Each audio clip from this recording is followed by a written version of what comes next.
मैं सच्ची कहानियाँ सुनाना पसंद करती हूँ। झूठ बोलने से बचती हूँ। मैं आपको 3-4 छोटी छोटी कहानियाँ सुना रही हूँ। ये सारी कहानियाँ सच्ची हैं, एकदम सच्ची हैं, पर मैं किसी का नाम नहीं लूँगी। जिनकी कहानी है उनका नाम नहीं लूँगी। उनकी प्राइवेसी का मामला है, पर हाँ, सच्ची कहानियाँ हैं। अच्छी बात है कि इन कहानियों के किरदार हम लोग नहीं बने। ईश्वर करे हम कभी ना बने, लेकिन कहानियाँ सच्ची हैं। जब मैं दिल्ली आई थी 1990 में, मैं हरियाणा के एक शहर से भिवानी से दिल्ली आई थी पढ़ने के लिए। मेरे ड्रीम कॉलेजेस में हंसराज भी एक था, पर मेरा संयुक्त से मेरा एडमिशन जाकर हुसैन में हुआ। मेरे अंक ठीक थे, यहाँ हो सकता था, पर मैं तो नई दिल्ली स्टेशन पे उतरी, बाहर निकली, पता लगा वहीं ये कॉलेज है। वहीं एडमिशन ले लिया। मैंने तो लोगों ने कहा कि यार कैंपस बड़ा अच्छा होता है। मैंने कहा क्या फ़र्क पड़ता है, कॉलेज कॉलेज नहीं जाता है। छोड़ो, यहीं झंडों में सिखाने आया हूँ आप लोगों को। ठीक है, स्टेशन से निकलते वही कॉलेज है। मैंने घर जाना होगा तो आराम से कॉलेज से निकल जाओगी, क्या रखा है कैंपस में। पर मेरा एक दोस्त जो मेरे साथ आया था उसी शहर से, उसने एडमिशन हंसराज कॉलेज में लिया। मैं और वो स्कूल के डिबेटर्स थे। डिबेटिंग में हम लोग स्कूल टाइम से काफ़ी एक्टिव थे। यूं ही मैं आए तो यहाँ भी एक्टिव रहे। डीयू में मैंने करीब 5 साल डिबेटिंग की और मेरा ख्याल है कि लगभग 3,400 डिबेटिंग मैंने जीती होगी। डीयू में कुछ हरी भी होगी, लेकिन मैंने खूब डिबेट, वो मेरा दरअसल दाना पानी था। रोजी रोटी मेरी वही थी। कॉलेज के दिनों में घर से पैसे में लेती नहीं थी, मिलते भी नहीं थे। देना क्या था, मतलब ऐसी स्थिति भी नहीं थी कि उस समय मेरे घर में कि मिल सके। तो डिबेटिंग मेरा रोजगार था, एम्प्लॉयमेंट था मेरा, उससे काम चल जाता था आराम से। उसका भी चल जाता था। वह हंसराज से था, मैं जाकिर हुसैन से था। हम खूब डिबेट से मिलते थे। अक्सर ट्रॉफी या तो हम जीतते थे या वो जीतता था। कोई भी जीते, रूम पे ही आती थी, क्योंकि हम रूममेट थे, एक साथ ही रहते थे। वो मुझसे योग्यताओं के मामले में 21 था, बल्कि अगर वो 21 था तो मैं 15 ही रहूँगा या 12 रहूँगा। 22 या 21 तो नहीं रहा। मुझसे बेहतर था योग्यताओं में। बड़ा अच्छा व्यक्ति था। ग्रेजुएशन के बाद एमए हिंदी साहित्य में एडमिशन लिया, जबकि बीए ऑनर हिस्ट्री में किया था मैंने। उस टाइम तय किया कि वो अब कुछ और करेगा, प्रोफेशनल कोर्स करेगा, नौकरी करेगा। तो वो चला गया दिल्ली से। मैं दिल्ली में ही रहा। फिर मैं एमए के बाद तैयारी करने लगा यूपीएससी की। तब तक मैं यूजीसी जेआरएएफ कर चुकी थी। पहला अटेम्प्ट दिया, प्रीलिम हो गया। मैथ्स मेरा 96 के मैथ्स की बात कर रहा हूँ। मैच शुरू होने वाला था तो 2 दिन रह गए थे। करीब 10 दिन पहले वो मेरे पास आया हुआ था दिल्ली में। मिलजुल के अच्छे से बात करने गया था। उन दिनों उसका एक प्रेम संबंध कई हमारे ही एक मित्र के साथ चल रहा था। हम सब दोस्त थे, तो उनमें से 2 लोगों का आपस में अफेयर था। मुझे नहीं पता क्या हुआ, लेकिन मेरे मेन एग्ज़ाम से 2 दिन पहले रात को 12 बजे एक फ़ोन आया और ये बताया गया कि मेरे दोस्त ने फंदा लगाकर अपनी जीवन लीला समाप्त कर दी है। वो दिल्ली से दूर था कहीं, और जिस व्यक्ति के बारे में मेरी ये राय थी कि उतना जीवन वाला व्यक्ति कोई हो ही नहीं सकता, वो ज़िंदगी से हार सकता ही नहीं, जिसके होने से कई लोग हमेशा जीता हुआ महसूस करते थे, वो चुपचाप एक बंद कमरे में ज़िंदगी से हार गया। मैं आज तक नहीं समझ पाई कि ऐसा कैसे हुआ। बाद में टटोला, उसके पेरेंट्स से बात हुई, भाई से बात हुई। उन्होंने उसकी याद में एक सोशल वर्क शुरू किया ताकि किसी और बच्चे को ऐसा ना करना पड़े। तो जो हल्का हल्का अनुमान हुआ वो ये कि शायद कुछ ऐसा था रिलेशनशिप में जो नहीं संभल पाया था और रिश्ता टूट ना जाए, इसका दबाव बहुत ज़्यादा था और वह दबाव झेल नहीं पाया। इस उम्र में ऐसा ऐसा फेज़ आता है, कई बार आता है। यह एक कहानी है, हंसराज कॉलेज से ही जुड़ी है, इसलिए मैंने सोचा कि वहीं से बात शुरू करूं। नाम जैसा कि मैंने कहा मैं नहीं बताऊंगा, तो नाम बताने की मतलब भी नहीं है। और वो जिसकी मैं कहानी सुना रही हूँ आप लोगों के जन्म से पहले की बात है। आप तो अब 21वीं सदी वाले बच्चे हो गए ना, जेंट्स ही हो गए आप सब। तो यह तो बहुत पुरानी बात है। एक दूसरी कहानी सुनाती हूँ। मैं आपको 2-3 कहानियाँ सुनाऊंगी, फिर उन सब का सार निकाल लेंगे एक साथ हम लोग। दूसरी कहानी यह है कि जब मेरा सिलेक्शन हो गया 97 में, मतलब 96 अटेम्प्ट में पहली बार में मेरा सिलेक्शन हो गया था। मैं एक्सटेंशन लेके तैयारी कर रही थी और ड्यू में पढ़ रही थी उस समय। तब मैं शायद DAV कॉलेज में था। एक एड्रेस मैंने 2 जगह पढ़ाया, यूं ही मैं उनमें से किसी कॉलेज में पढ़ा रही थी उस समय में। तो उस समय एक लाइब्रेरी है कैंपन में ही, सेंट्रल रेफरेंस लाइब्रेरी। आप जानते होंगे कि CRL बोलते हैं, जो विवेकानंद जी की स्टैचू है उसके सामने ही वो लाइब्रेरी है। उस लाइब्रेरी के नीचे सब बैठ के पढ़ते और टॉप फ्लोर पर रिसर्च फ्लोर है जहाँ MPhil PhD वाले बच्चे पढ़ते हैं। मैं उस समय शायद PhD कर रहा था या MPhil ख़त्म हुई थी। वहीं बैठता था, पढ़ता था रोज़। कहीं दोस्त पढ़ते थे हम लोग वहाँ। हम सुबह 8 बजे लाइब्रेरी खुलते ही वहाँ घुसते थे, रात को 1 बजे निकलते थे लाइब्रेरी बंद होने के समय। तो वहाँ पर एक सत पे छोटी सी कैंटीन थी जहाँ हम लोग जब बोर होते थे दिन में 3-4 बार जाकर चाय पीते थे। चाय पी ली, बिस्किट खा लिया, थोड़ी गप्पे मार ली, वह सब वहाँ करते थे। तो वहाँ मेरे बहुत सारे दोस्त थे। उनमें से कई लोग बहुत सीनियर सिविल स्टूडेंट्स हैं, कुछ लोग प्रोफेसर हैं, ड्यू में हैं। 2 बच्चे थे मुझसे जूनियर, 3-4 साल जूनियर थे। बड़े प्यारे बच्चे थे। मुझे उस समय तक पढ़ाई लिखाई का शौक़ अच्छा खासा हो गया था। तो वो रोज़ मेरे साथ बैठते थे, केवल बात करने के लिए, किसी मुद्दे पर बहस करने। तो बहस होती थी, समस्या थी। फिर मुझे पता लगा कि वह दोनों रिलेशनशिप में थे, रिश्ते में हैं। दोनों ने शादी भी कर ली। उनकी योजना ड्यू में पढ़ाने की थी या सिविल सर्विस की थी, शायद पता नहीं। मेरा इंटरेक्शन बहुत ज़्यादा उससे बदला रहा नहीं उसने, क्योंकि मैं सर्विस में चला गया था। इतने जिज्ञासु बच्चे थे कि दोनों इतने जिज्ञासु कि उससे मिलकर तबीयत खुश हो जाती थी, कि हर चीज़ जानने का मन करता था उसका, हर विषय पढ़ने का मन करता था। एकदम जीवन से भरे हुए बच्चे, आँखों में चमक ऐसे। फिर दोनों की शादी हुई तो मैं शादी में जा नहीं पाया, क्योंकि मेरा रिश्ता सिर्फ लाइब्रेरी में 1 घंटा गप मारने वाला था, उससे ज़्यादा था नहीं।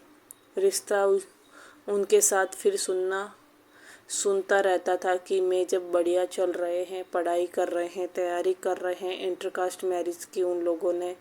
खूब हंगामा हुआ, दोनों घर में तलवारें खींच गई, किसी तरह से तलवारें संभाली गई। मैंने जुआ, दोनों साथ रहने लगे। और फिर 3-4 साल के बाद एक दिन मैंने खबर सुनी कि उन बच्ची ने फंदा लगाकर जीवन लीला समाप्त कर दी। यह बात भी दिल्ली विश्वविद्यालय की ही है। तो उस दौर से सब लोग इस कहानी को जानते हैं। मेरे ख्याल से ये दोनों कहानियाँ आपको प्रिंसिपल मैडम जानती होगी। नहीं ध्यान कर पाएंगे तो मैं उनको जैसे ही नाम बोलूँगी अकेले में, वो तुरंत समझ जाएंगे कि मैं किसकी बात कर रही हूँ। मैं आज तक नहीं समझ पाई कि ऐसा क्या हुआ होगा। तो बाद में अनुमान जो हुआ वो यह, इंटरकास्ट मैरिज, परिवार का दबाव, समाज का दबाव, आपस में दबाव, टॉक्सिक रिलेशनशिप, अंत में उस दबाव को ना झेल पाना और जीवन समाप्त कर देना, ये हुआ। ये 2 घटनाएं हैं। एक तीसरी घटना यह है कि दिल्ली में आज से 25 साल पहले घटना घटी। आप लोग तो बस पैदा हुए होंगे, घुटनों में चल रहे होंगे, या उससे 5-7 साल पहले की बात रही होगी। ये घटना दिल्ली के सब सीनियर लोग जानते हैं, जिनकी उम्र 35-40 साल है। वो सब जानते हैं इस घटना को। मोबाइल फ़ोन में वीडियो नया नया आया था उस समय। अब तो आपके हर फ़ोन में वीडियो हैं, अब तो सामने भी हैं, ताकि आप वैसा वाला मुंह बना ले, सेल्फी खिंचवा सके। पाउट बोलते हैं ना, मैं उसको देसी भाषा में सूअर जैसा मुंह बोलती हूँ। और वैसे ही बनता भी है, क्यूट सा सूअर जैसा मुंह बना के लोग सेल्फी खिंचवाते हैं, उसे बोलते हैं पाउड। जब तो कैमरा फ़ोन में पहली बार आया था तब लोग अभ्यस्त नहीं थे। अब जैसे आप लोग कितने अभ्यस्त होते हैं, हम भी होने लग गए। अब हम किसी से बात करते हैं तो हम भी अस्यूम करने चलते हैं कि उनसे फ़ोन में कुछ ना कुछ ऑन कर रखा होगा, या तो आवाज़ रिकॉर्ड करेगा या वीडियो बनाएगा। तुम कितने केयरफुल होके बोलते हैं, कितने कॉन्शियस रहते हो। तो सर्विलेंस सोसाइटी की सबसे बुरी बात यह है कि हम हमेशा चौंकने रहते हैं। हम सहज हो ही नहीं पाते, सहज रूप से दो लोग बात कर ले हो ही नहीं पाता। मैं तो अपने ऑफिस में कई बार ऐसा करता हूँ, जब हम 3-4 लोग बैठते हैं इनफॉर्मल बातचीत के लिए, हम सब अपना अपना फ़ोन कमरे से बाहर छोड़ के आ जाते हैं। फिर 2 घंटे बात करते हैं, ये भय से मुक्त होके कि कहीं कोई रिकॉर्ड तो नहीं कर रहा है। ये हालत है आज की। उस ज़माने में तो फ़ोन थे, मोबाइल फ़ोन आया था भारत में लगभग 1995 के आसपास। पहली बार बड़ा महंगा था। रेट 60 प्रति मिनट इनकमिंग, रेट 15 मिनट प्रति मिनट आउटगोइंग, ये रेट थे उस समय।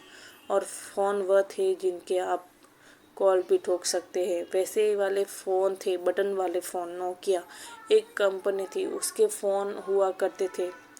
उसके 4 साल के बाद क्या हुआ, पहली बार किसी कंपनी ने फ़ोन में कैमरा लगा दिया।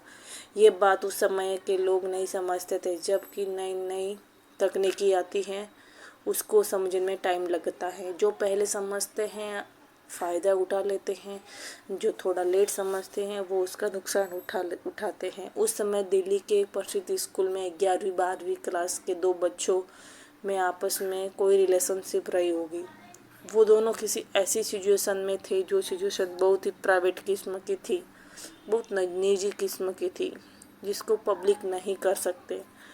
कुछ फिजिकल रिलेशनशिप जैसा मामला था। उस दुष्ट लड़के ने लड़कों के इतिहास को कलंकित, लड़कों का इतिहास वैसे ही कलंकित ज़्यादा है, उसे और कलंकित करते हुए उस पूरे सिचुएशन का वीडियो बना लिया। ऐसे मामलों में दुर्भाग्य है। मैं लड़का हूँ इसलिए लड़के पवित्र थोड़े ना हो जाएंगे। लड़का है, इतिहास कलंकित तो है, उसका वीडियो बना लिया और दुष्टता का चरम स्तर निभाते हुए वह वीडियो अपने एक दोस्त को शेयर कर लिया, ये कह के कि किसी और को दिखाना मत। जैसा कि होता है अफवाह की दुनिया में, हर अफवाह एक व्यक्ति एक को तो ही बताता है, यह कह के कि किसी और को मत बताना, और अगला व्यक्ति भी अगले को यही कहकर बोलता है कि किसी और को मत बताना। और इस तरह से पूरे शहर को खबर होती है और सबको लगता है कि सिर्फ मुझे पता है। तो वीडियो फैल गया। नए नए फ़ोन आए थे, पर वो फ़ोन कम लोगों के पास थे। कैमरे वाले फ़ोन तो फ़ोन से कितना फैलता, ज़्यादा नहीं फैला। लेकिन उस समय दिल्ली की एक कुख्यात मार्केट हुआ करती थी, पालिका बाज़ार, अभी भी है, पर तब वो कुछ और कामों के लिए कुख्यात हुआ करती थी। अब तो कपड़े मिलते हैं, तब कपड़ों के साथ कई चीज़ें और मिलती थी वहाँ, जैसे गंदी फिल्मों की सीडी चाहिए हो तो वहाँ मिलती थी। ग्रे मार्केट में चोरी छिपे इस वीडियो को सीडी में कन्वर्ट करके लोगों ने वहाँ से खरीदा। लाखों करोड़ों की संख्या में नए नए टेलीविज़न चैनल प्राइवेट आए थे, और प्राइवेट टीवी चैनल को खबरों की भूख इतनी होती है कि वो खबर के लिए जान ले सकता है और जान ले भी सकता है। किसी की 24 घंटे इस खबर पर, इस चीज़ पर खबरें चल रही थी सारे चैनल्स में कि यह वह लड़का है जिसने ऐसा किया है, यह वह लड़की है, यह वह स्कूल है, स्कूल की प्रिंसिपल से बात करेंगे, इससे बात करेंगे। वो जो बच्ची थी जिसकी इसमें कोई गलती नहीं थी सिवाय इसके कि वो किसी एक लड़के से प्रेम करती थी, जो कि इस उम्र में बच्चे कर बैठते हैं। इसके लिए बहुत छिलपौनी मचानी चाहिए। अब बच्चों को आप हर बात पर अपराधी नहीं मान सकते। उस बच्चे की गलती सिर्फ इतनी थी कि अपने अपने दोस्त पर भरोसा किया जो भरोसे के लायक था नहीं। वो नीच किस्म का व्यक्ति था जिसने उस संबंध की गरिमा को समझा नहीं। उस बच्ची के घर के बाहर 2400 घंटे न्यूज़ चैनल के कैमरे खड़े रहे। घर से कोई भी निकले 50 कैमरे पीछे। आप बताइए आपकी बेटी कैसी है, आप बताइए आपकी बहन कैसी है। अंत में उस पिता ने अपनी बच्ची को इस देश से बाहर भेज दिया। उसके कुछ दिन बाद जो खबर टीवी चैनल से नहीं दिखाई, उसके पिता ने आत्महत्या कर ली। ये तीसरी इंसिडेंट है। ये सारी खबरें सच्ची बता रही हूँ मैं, इनमें से एक भी झूठ नहीं है। झूठी कहानियों से मोटिवेशन दिया जा सकता है, मैं जानती हूँ, पर जब सच्ची कहानियाँ हैं तो झूठ क्यों बोलूँ। सारी सच्ची कहानियाँ बता रही हूँ मैं आपको। एक चौथी कहानी जो आप में से कई लोगों को होगी। मेरा एक स्टूडेंट है, सिविल सर्वेंट है, सीनियर लेवल पर है, करीब 40 साल का है। उसने आज तक शादी नहीं की। क्या उसकी शादी करने की इच्छा नहीं थी? पूरी इच्छा थी, फिर क्यों शादी नहीं की? भाई, कुछ लोग तो होते हैं कि शादी करनी ही नहीं। कोई मिशन है, योगी जी हैं, मोदी जी हैं, ठीक है, उसका तो मिशन है। ममता जी हैं, उसका भी मिशन है। सलमान खान है, उसका भी मिशन है। पर जिसका जीवन में ऐसा कोई मिशन नहीं है और जिसको प्रेम करने का मन भी करता हो, तो वो शादी करता है आमतौर पे। उसने शादी क्यों नहीं की जानते हैं? जब वो 25-26 साल की उम्र में था तब वो विद्यार्थी भी था। एक दिन मेरे पास आके बोला कि सर, एक बात करना चाहता हूँ। मुझसे मेरे स्टूडेंट ऐसी बातें खूब करते हैं पर्सनली आके कि अब तो मैं टाइम कम दे पाता हूँ। पहले तो ये सब होता रहता था क्लास के अलावा। एकदम रोता हुआ आया, आंखों में आंसू भरे हुए बहुत सारे। अरे क्या हो गया भाई? तो फिर उसने किसी का नाम बताया कि सर वो मेरी स्टूडेंट थी जो सर उसके साथ रिलेशनशिप में थी। उसने धोखा दिया है मुझे। अच्छा, धोखा देने वाली कहानियाँ मुझे बहुत अपील नहीं करती। मेरा मानना है कि दोनों पक्ष की गलतियाँ होती हैं। आप केवल अपने प्रेस्टीज से सोच के धोखा करते रहते हैं। ऐसा थोड़ी ना होता है भाई। कुछ तो मजबूरियाँ रही होगी, कोई यूं ही बेवफा नहीं होती। कुछ तो वजह होगी ना। आप थोड़ा उसकी वजह है, उसका भी तो, उसकी कहानी भी तो सुनी। और मैं जब जब दोनों कहानियाँ सुनती हूँ तो मुझे लगता है कि मामला ग्रे है। आप किसी एक पे उंगली उठा ही नहीं सकते। किसने ऐसा किया? दोनों की गलतियाँ होती है। ऐसा थोड़ी ना है कि एक की ही गलती होती है। बहरहाल इन भाई साहब को ऐसा लगा कि धोखा हो गया उसके साथ, तो मैंने कहा चलो कोई बात नहीं यार, हो गया तो हो गया, तू नहीं कोई और सही। ऐसा क्या रे, इतनी बड़ी दुनिया में 8 अरब की आज़ादी अब है। उस समय थी 6-7 अरब तो थी। मैंने कहा 3 अरब 350 करोड़ में कोई तो होगी तुम्हारे लिए। ऐसा क्या है, कोई और देखेंगे। पर वो थोड़ा ज़्यादा सेंटिमेंटल था उस समय। धीरे धीरे पता नहीं उसके मन में क्या बैठ गया। उसके मन में ये बैठा कि दुनिया की सारी लड़कियां धोखेबाज होती हैं। ऐसे मूर्खों की कमी नहीं है दुनिया में। ऐसे बहुत मूर्ख हैं। दर्शन की दुनिया में इसे अवैध सामान्यीकरण कहते हैं, एलिसेंट जनरलाइजेशन। इसका मतलब बहुत छोटे सैंपल में के बेस में यह समझ लेना कि ये थ्योरी पूरे ब्रह्मांड में लागू होती है। एक लड़की ने धोखा दिया, मान लीजिए धोखा दिया। धोखा इसने दिया कि उसने दिया, किसी ने दिया, जो भी कहानी हो, एक सैंपल से यह मान लेना कि सब ऐसे होते हैं।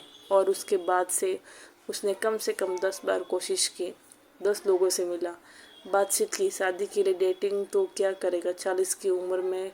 लेकिन हाँ, बातचीत करके देखा कि शायद रुचियाँ मिल जाए, स्वभाव मिल जाए, तो शादी के बारे में सोचे। हर बार 3-4-5 मीटिंग के बाद वापस हट जाता है। अब तो मैंने पूछना बंद कर दिया। जब तक मैं पूछती थी बोलता था कि सर 3-4 मीटिंग के बाद लगता है कि ये भी वैसी ही है। मैंने कहा भूल जाओ भाई, उससे भूल जाओ, बात ख़त्म हो गई। उसके बच्चे घूम रहे हैं आजकल स्कूल में। अब तुम कम से कम शादी तो कर लो। वह भाई साहब आज तक अकेले हैं और अब तो बाज़ार में मूल्य भी कम हो गया उनका। अब विकल्प ज़्यादा नहीं मिलते हैं। अब जो विकल्प मिल रहे हैं वहाँ उसकी रुचि और कम हो गई है, तो पूरी संभावना है कि वह जीवन अकेले ही गुजारेगा। अब उसका एक अंतिम एग्जाम्पल देके फिर मैं निष्कर्ष की तरह बढ़ूंगी। मैं एक IAS ऑफिसर को जानती हूँ, 2 IPS को जानती हूँ। बहुत योग्य लोग हैं, देश के अच्छे सबसे अच्छे संस्थाओं में पढ़े हुए लोग, प्रॉपर IAS प्रॉपर IPS में नौकरी करने वाले लोग, और इन तीनों ने अपना जीवन समाप्त कर लिया नौकरी में रहते हुए। क्यों? क्योंकि नौकरी और घरेलू दुविधाएं थी। उनको झेल नहीं पा रहे थे, ना झेल पा रहे थे, ना भूल पा रहे थे। लेट गो नहीं कर पाए तो गिव अप कर दिया। और इसलिए मुझे अक्सर लगता है कि जितनी चीज़ें हम सिखाते हैं बच्चों को, हिस्ट्री, इकोनॉमिक्स, लिटरेचर, वो सब ठीक है, उसका भी महत्व है। शायद उससे ज़्यादा महत्व इस चीज़ का है कि ये समझे कि अपने इमोशन को कैसे मैनेज करना है। जब जीवन में ऐसा लगे कि सब खत्म हो गया है, जब जीवन में लगे कि बहुत टॉक्सिक किस्म की लाइफ हो गई है, उससे बाहर कैसे निकले।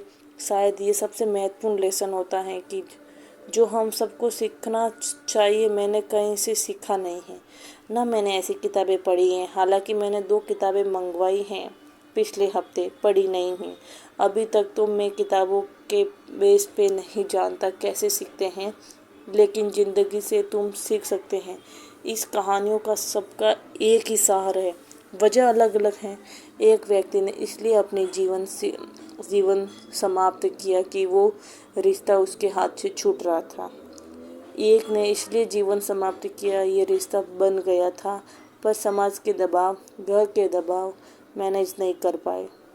एक ने जिंदगी पर शादी नहीं की, सिर्फ इसलिए कि वो पुरानी यादों को भूल नहीं पाया। अरे एक बार गलती हो गई तो हो गई, आगे तो संभालना जीवन में है भाई। क्यों इतना हावी रखते उसी से दिमाग के ऊपर। कुछ लोग देश की सबसे अच्छी नौकरी में होकर हर पैमाने पर सफलता की हर कसौटी पर खरा उतरने के बाद जीवन नहीं बचा पाए, क्योंकि दूसरों की नज़र में आप कुछ सफल हो जाए, अपनी नज़र में शून्य हो, तो फिर जीवन कैसे बने, जीवन कैसे बचे।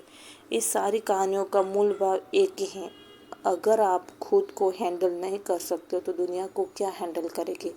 दुनिया को हैंडल करने के पहले खुद को हैंडल करना सीखना पड़ता है, और उसका सबसे आसान सा रामबाण उपाय है, उसको बोलते हैं द आर्ट ऑफ लेटिंग गो। जाने दो वो अफसाना जिसे अंजाम तक लाना ना हो मुमकिन, उसे एक खूबसूरत मोड़ देकर छोड़ना अच्छा मोटिवेशन। कहानी कैसी लगी प्लीज़ कमेंट में ज़रूर बताना। Thank you.